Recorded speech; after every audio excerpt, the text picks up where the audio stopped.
Hello mga kapassionista! Gusto ko lang i-share sa inyo kung ano yung mga ginagawa ko para kahit naka-casual ako pero it looks formal, right?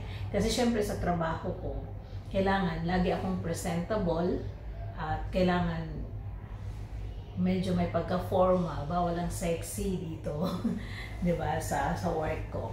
Syempre kasi nagtuturo tayo. So, anong ginagawa ko para maging yung casual, maging formal? Kasi nakakapagod din naman mag super formal, 'di ba? So, ayan. So, for today's video, ipapakita ko sa inyo kung ano yung suot ko. So, as you can see, I'm wearing a yellow blazer, right? Ayan.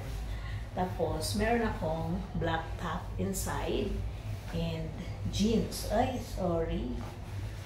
So, ayan.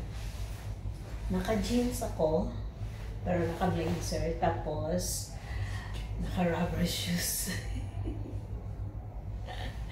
Naka-rubber shoes. Diba? So, hindi siya halata na casual.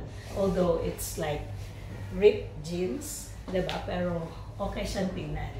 Diba? Presentable pa rin. It looks like formal pa rin. Tapos, kino-ordinate ko lang with accessories. Diba? So, ayan. With pearl. Yes. And then, yeah, my watch. That's it. Very simple, but elegant. I think so. So, I hope na may natutunan kayo kahit sa ganitong paraan lang.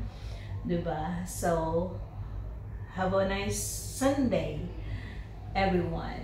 Bye!